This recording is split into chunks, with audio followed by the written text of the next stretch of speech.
Me ha tocado, no sé por qué jugarreta de lado, cerrar este congreso con esta última exposición, que de acuerdo a la línea que ha tenido el desarrollo del mismo congreso, nos ha ido permitiendo pasar por diversos tipos de recodos, todos hilados por la importancia que hoy tenemos de aportar a la sociedad en un sentido práctico. Y ahora la propuesta es que elevemos el punto de vista, elevemos la conciencia y nos vayamos a la concepción de lo sagrado, para descubrir o redescubrir cuál es la importancia que lo sagrado ha cumplido precisamente a lo largo de la historia de la humanidad. Y como ya decían todos mis antecesores, como ya lo mencionó Mario, por ejemplo, la historia de la humanidad es un conjunto, un conglomerado de factores, pero fundamentalmente también es una trayectoria, y una trayectoria tiene un sentido, tiene una dirección, y bebe, en cierto modo, de algunas fuentes. Y tal vez el recordar los elementos que han constituido estas etapas de proximidad con una concepción de lo sagrado, nos permitan volver a rescatar esta proximidad, volverla a poner a disposición de la sociedad y tal vez lograr de alguna manera que la sociedad eleve su mirada también y sortee con fortuna, con acierto, las dificultades que hoy día se plantean. Entonces voy a tomarle prestado algunas ideas, porque me parecen muy acertadas, al profesor Fernando Schwartz, quien es el encargado de la Organización Internacional Nueva Acrópolis en Francia, y que como antropólogo nos ha aportado profundas reflexiones en este sentido. Precisamente, si vamos a entrar en una relación con lo sagrado, es oportuno que vayamos a aquella esfera en la cual el ser humano puede instalarse y que le permite mirar con una perspectiva un poquito más elevada la realidad que le rodea en primer lugar, pero también la realidad de dónde vienen las cosas y por qué no decirlo, la realidad hacia la cual van las cosas. Y este promontorio privilegiado que permite vislumbrar la trayectoria de las cosas es precisamente la conciencia. La antropología se ha interesado, lo mismo que la psicología, para establecer desde dónde ha surgido esto. Y la pregunta que nos hacemos es en qué momento del desarrollo humano podemos encontrar que aparece la conciencia y también básicamente en qué consiste esta. Bueno, creo que esto es una pregunta filosófica y es una pregunta también mística, religiosa, porque está presente prácticamente en todas las discusiones, desde los presocráticos en el mundo occidental y en las escuelas de filosofía de la India de igual manera. Incluso cuando estudiamos, por ejemplo, a Kant, cuando estudiamos a los idealistas alemanes, también nos vamos a encontrar con la misma discusión. ¿En qué momento, por ejemplo, el ser humano en este caso, pero también el ser que es inherente a todas las cosas, se reconoce como tal? Y es cuando el ser, volviendo al ser humano, puede identificar al otro o a lo otro, es decir, a todo lo que no es el propio ser. Esta distinción entre el ser y lo otro, entre el ser y aquello que rodea al ser, es fundamental para poder establecer una realidad. Es en lo otro lo que sirve para nosotros como espejo, para comprendernos a nosotros mismos como tales. Si no existiera lo otro, si no pudiésemos establecer esta distinción, entonces todo estaría confuso. En cierto modo, si nos comparamos con otras especies, aquí hay un rasgo de diferencia, porque los comportamientos que siguen las distintas especies son colectivos. El ser humano, en cambio, está continuamente tratando de encontrar la colectividad. De hecho, los grandes conflictos sociales que hoy tenemos están precisamente poniendo en tela de juicio cuáles son nuestras capacidades de funcionar colectivamente, y es porque nuestras conciencias nos diferencian a unos de otros. Y esta diferenciación es un atributo, es una característica netamente humana. ¿Por qué nos detenemos primero en esta apreciación acerca de la conciencia? Porque cuando el ser humano contempla lo otro, empiezan a aparecer determinados tipos de fenómenos que son de profundo interés. Y esto se ha detectado, viene desde los primeros pasos que ha dado la humanidad hace más de 1 millón de años atrás. Y así, el profesor Schwartz nos dice que precisamente la percepción de lo sagrado es un factor, es un rasgo que surge mucho más profundamente en el desarrollo humano, con mucha más anterioridad de lo que nosotros podemos pensar. Porque tal vez el primer ser humano que toma conciencia de lo otro se encuentra con la realidad que le rodea, con la existencia de una serie de componentes de esta realidad, y empieza a preguntarse qué valor, cuál es el lugar que ocupan todos estos factores. Y también se encuentra con una realidad que es trascendente y que en cierto modo lo sojuzga, lo somete, porque los grandes fenómenos de la naturaleza que podemos contemplar presentan para el ser humano amenazas, pero también desafíos, y que lo llevan a progresar para tratar de someterlos a la vez o de adaptarse a ellos exitosamente. Y es aquí, en estos primeros factores, en que empieza a aparecer lo sagrado, como en principio todo aquello que representa un misterio, es decir, que no podemos comprender suficientemente.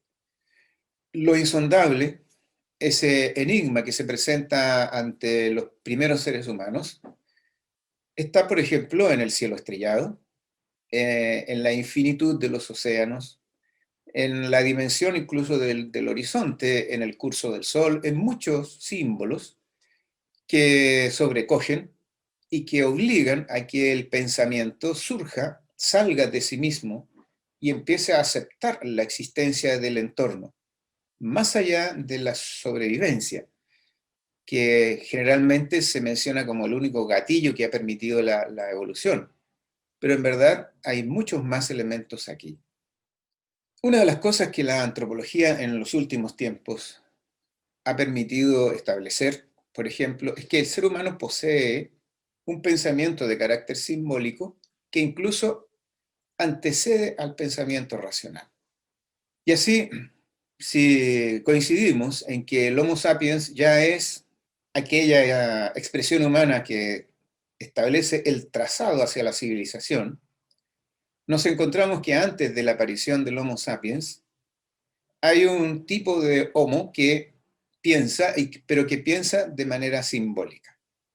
Y de hecho, vamos a ver representaciones muy rudimentarias, tal vez, por ejemplo, en el caso de pequeños instrumentos, pequeñas herramientas como hachas, pero que tienen algunos tipos de símbolos representativos, geometrizaciones básicas u otros elementos que lo acompañan y que le otorgan a un objeto algo más allá de lo funcional. Incluso, a veces estos adornos no lo hacen precisamente funcional. Y eso significa que en estas primeras manifestaciones humanas está apareciendo la presencia de una mentalidad simbólica, el reconocimiento de ciertos factores a nivel de nuestra percepción mental que tienen que acompañar las acciones y satisfacer también las necesidades cotidianas. Vamos a ir recorriendo algunas imágenes, tal vez algunas no tan conocidas, pero que nos llevan a remontar en el tiempo mucho más allá del horizonte que normalmente se acepta, esta relación que tiene el ser humano con lo sagrado. Incluso las primeras edificaciones tienden a establecer este vínculo simbólico con la realidad esa realidad que nos sobrecoge y que rodea todo lo que existe. En este caso, lo que estábamos mostrando es una representación de lo que sería, por ejemplo, este Göbekli Tepe en Turquía, y que se trata de una serie de construcciones del tipo de templos, porque no tienen otro objetivo, que se remontan más allá de los 10.000 años antes de Cristo, incluso con fechaciones de carbono 14. Cuando retrocedemos en el tiempo, en los cientos de miles de años hacia atrás, incluso en los millones de años hacia atrás, vamos a encontrar la utilización de factores que perduran en el tiempo como símbolos de lo sagrado, como por ejemplo el fuego. Sin embargo, las tumbas que se han hallado, algunas de ellas se remontan a más de 3 millones de antigüedad, establecen precisamente la utilización de cierto tipo de instrumentos simbólicos. Es decir, que cuando se entierra, por ejemplo, a uno de estos homínidos, porque todavía no lo podemos considerar dentro de la ruta humana propiamente tal, con su instrumento de caza, supongamos un hacha muy rudimentaria, pero en este instrumento de caza se han labrado, se han tallado de alguna manera ciertos tipos de geometrizaciones que lo distinguen de otros instrumentos de caza, se le está dando la categoría a este que se encuentra enterrado, podríamos suponer como de algún tipo de jefe tribal en un grupo que caza. Y se le ha enterrado con su símbolo de jefe tribal, esperando de alguna manera que él pueda trascender este mundo y entrar en relación con otro mundo, con otra dimensión que se adivina. Precisamente es la muerte una de las cosas, y la conciencia de la muerte, uno de los fenómenos que nos pone en relación con lo sagrado desde los primeros tiempos en que el ser humano pone en ejercicio su conciencia y distingue lo propio, el ser, de lo otro. Y de alguna manera también se plantean las primeras preguntas, preguntas que nosotros podríamos establecer perfectamente en un orden filosófico. Porque no se necesita haber recorrido una serie de asignaturas en una carrera para declararse filósofo, sino se necesita adquirir conciencia de ciertos factores que queremos comprender y que están ahí, más allá de lo que nuestra mente es capaz de concebir. Por ejemplo, como mencionábamos, la conciencia de la muerte. Y con la conciencia de la muerte surge una actividad religiosa. Es cierto que las religiones, en vista a muchos acontecimientos desafortunados y que no son propios de las características de las religiones en sí, menos de la actitud religiosa, que es una actitud propia en todo ser humano, han descarriado un poco lo que nosotros, o bastante si queremos, lo que nosotros concebimos como religiones o como actitud religiosa, pero queremos rescatar la actitud en sí, que significa precisamente abrir la conciencia hacia una dimensión o hacia unas realidades en las cuales el pensamiento, la razón, no alcanza a comprender. Y entonces surge la necesidad de utilizar un cierto tipo de lenguaje para poder transmitir estas experiencias que podríamos denominar son pararracionales. Ese lenguaje es el lenguaje simbólico. Por eso, coincidiendo con lo que afirma el profesor Schwartz, entendemos que el pensamiento simbólico surge antes incluso que el pensamiento racional, porque el pensamiento simbólico necesita cierto tipo de representaciones y contiene en esas representaciones significados que se van abriendo en la medida en que precisamente el pensamiento racional puede traspasar sus propios límites. Y esto está en el origen mismo del ser humano. Aquí, en este ejemplo que estamos aportando en la gráfica, tenemos templos un conjunto de templos en Turquía cuyo origen se remonta, como decíamos, más allá de los 10.000 años antes de Cristo. Y sin embargo, a pesar de que esto se clasifica un poco absurdamente como culturas precerámicas, porque se supone que las culturas que empezaron a utilizar la alfarería surgen en el Neolítico, y como esto es anterior al Neolítico, entonces se supone que no conocían la alfarería. Sin embargo, las preguntas que surgen de inmediato es ¿cómo? Quienes no conocían la alfarería y no tenían vida sedentaria, sino que eran simplemente cazadores-recolectores, se organizaron, por lo menos en un número no inferior a 2.000 personas, para llevar adelante una obra cuyas dimensiones y características requería una organización compleja social y en la cual participó mucha gente, no tan solo en la construcción, sino también, por ejemplo, en la alimentación y en los sistemas de vida básicos para poder implementar este tipo de construcciones. Y el simbolismo que se utiliza ya aquí es complejo, no es sencillo. Hay, como se ve en la fotografía del ejemplo, varias figuras de animales que descienden, con lo cual estamos estableciendo dentro de un lenguaje simbólico universal, por ejemplo, las características de lo que viene desde arriba hacia abajo. Lo que por ahí Piotr mencionaba como los arquetipos. Los arquetipos son los que en cierto modo descienden, entran en contacto con los seres humanos de alguna forma en la medida en que nosotros elevamos nuestras conciencias. Y así se nos aparece una necesidad que también nos plantea el profesor Schwartz en cuanto a considerar dentro de estas características del Homo sapiens un tipo de nuevo estado de conciencia que podríamos denominar el Homo religiosus. Este tipo de hombre religioso, es decir, que tiene concepción de lo sagrado, que tiene una concepción simbólica de una realidad que lo trasciende y que le asigna al concepto de lo otro estas características, surge ya en el Paleolítico y tenemos buenas razones para considerar que esto es incluso mucho antes. Porque las llamadas pinturas rupestres evidentemente no responden a esta explicación simplista en la que se trataría como de consideraciones de carácter mágico para poder mejorar, a lo mejor, o atraer de alguna forma, ¿cierto?, a estos cotos de caza que se persiguen hacia las trampas o simplemente hacia la cercanía necesaria para poderlos cazar. Hay demasiados detalles técnicos que no explican suficientemente el origen de estas pinturas rupestres.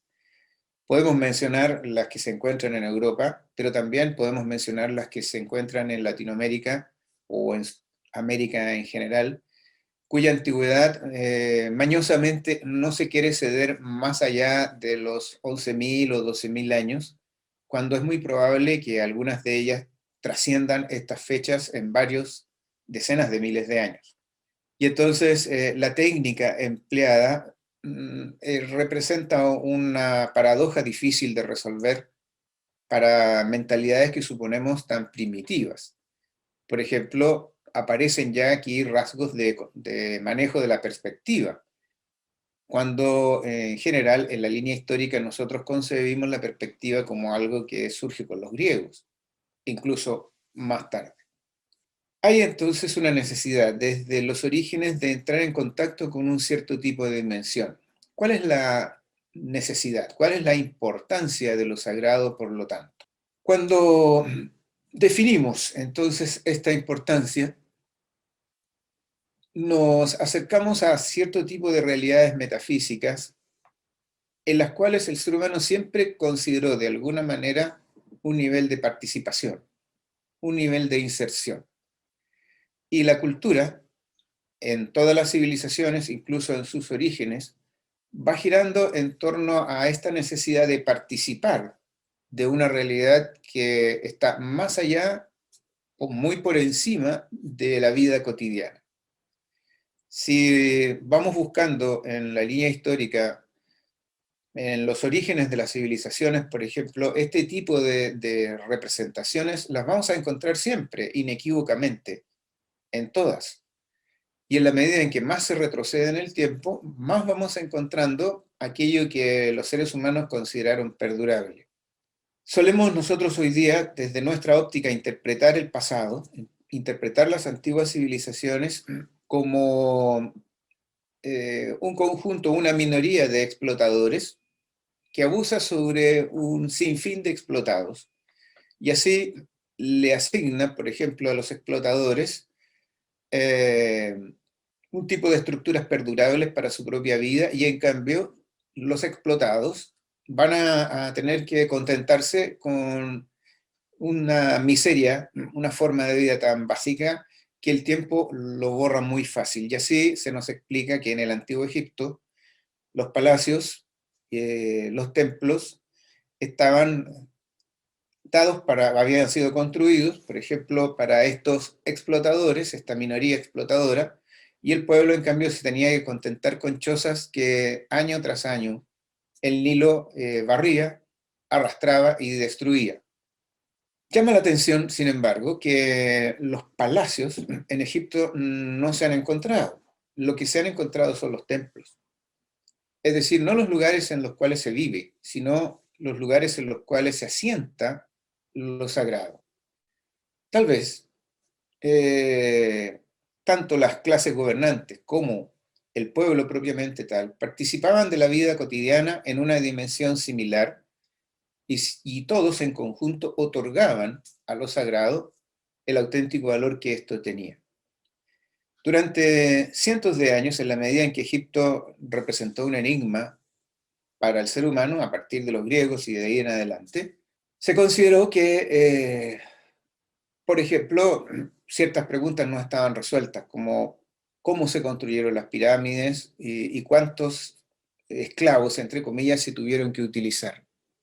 Unas mentalidades más abiertas en el mundo actual plantean, en cambio, que no se construyeron con esclavos necesariamente, como las catedrales góticas tampoco se construyeron con esclavos, sino de alguna manera la participación con las dimensiones que llamamos sagradas adquiere una fortaleza tal en un núcleo de seres humanos bien organizados que se permiten construir, para poder aproximarse hacia lo sagrado, representaciones simbólicas de un valor que ellos pretenden hacer perdurar en el tiempo.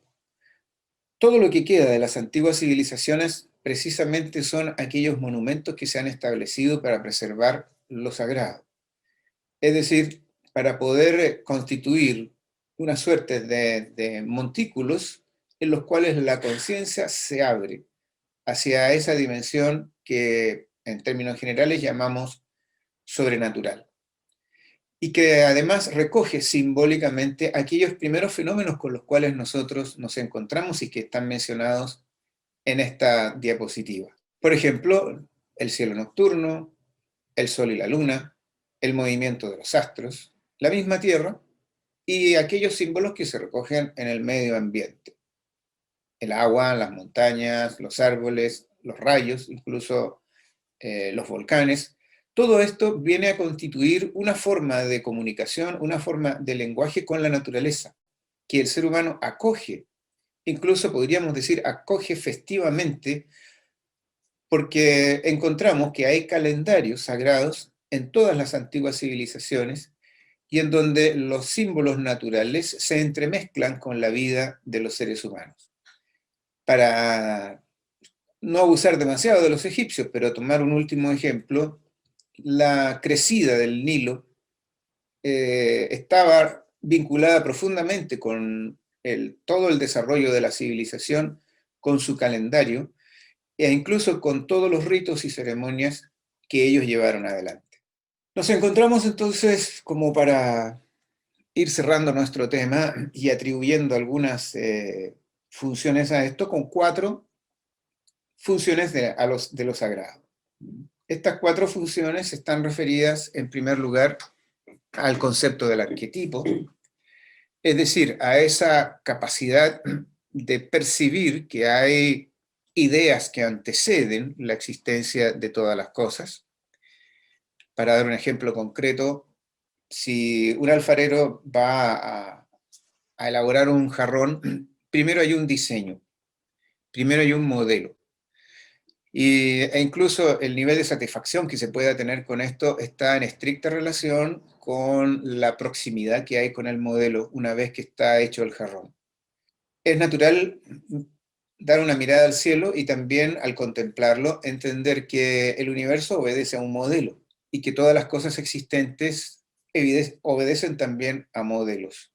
La concepción, por lo tanto, de los grandes modelos que han construido el universo, el mundo, nuestro mundo e incluso nuestra sociedad, parecen inherentes a esa dimensión que llamamos sagrada. Desde muy antiguo surgen los mitos, un lenguaje que permite traducir y transmitir a lo largo del tiempo contenidos que permanecen inalterables y que se complementan con lo que llamamos símbolos, de modo tal que la transferencia de una cultura a otra mantenga ciertas realidades intocadas. Y eso lo vamos a ver de manera transversal en todas las culturas. Por ejemplo, veremos como el huevo como símbolo está presente en China, en India, en Egipto, en Grecia, en Escandinavia y en otros pueblos. Y viene a simbolizar en todos ellos el universo en el cual todos los contenidos se van desarrollando en su interior. Y finalmente aparece el rito, es decir, una suerte de fórmula que permite que el desarrollo humano, desde el punto de vista social, y la convivencia humana mantenga la relación con lo sagrado. La misma palabra rito tiene en el sánscrito una raíz, el rita, que constituía, por ejemplo, para los indovédicos, precisamente esta fórmula que se relaciona con, incluso cuyas huellas se pueden ver en las fórmulas morales, y que constituía una suerte casi, voy a decirlo en términos vulgares, casi en un manual de vida, en un manual concreto de uso de la vida, para evitar cometer errores y ajustarse al uso que la misma vida tiene. Desde un punto de vista muy práctico, si nosotros adquirimos un electrodoméstico, estos vienen con un manual. Y los manuales explican exactamente cómo hay que usarlo para no echarlo a perder, o por lo menos para que perdure en el tiempo lo más posible. Y creo que es una cuestión completamente lógica para todos nosotros ajustarnos al uso de un electrodoméstico, de acuerdo a lo que el manual indica. Podríamos decir que la convivencia humana, el desarrollo de las sociedades y la misma evolución tienen sus manuales. Estos manuales descansan sobre las ceremonias y los ritos que tienen las antiguas civilizaciones. Y el uso es el mismo, es decir, evitar cometer errores que hagan antifuncional la vida misma. Tal vez hoy día hemos perdido el manual de uso del ser humano y por eso estamos cometiendo muchos errores. Muchos errores en la relación que tenemos, en primer lugar, con nuestra propia dimensión interior, errores que cometemos en la otra dimensión, es decir, con los otros, que es el resto de la humanidad, y también con lo otro, que es aquello que trasciende el diario vivir y que nos pone en contacto con las causas fundamentales de todo lo existente.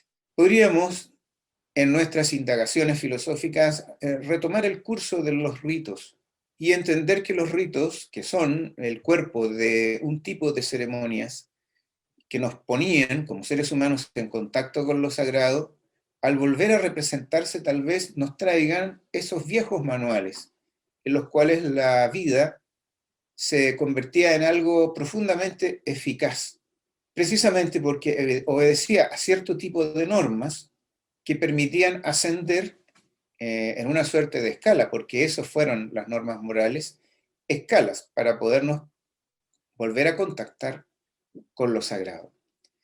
Si despejamos la maleza que ha crecido en torno a estas escalas, tal vez podamos ascender con nuestra conciencia como herramienta común humana otra vez a lo sagrado. Muchas gracias.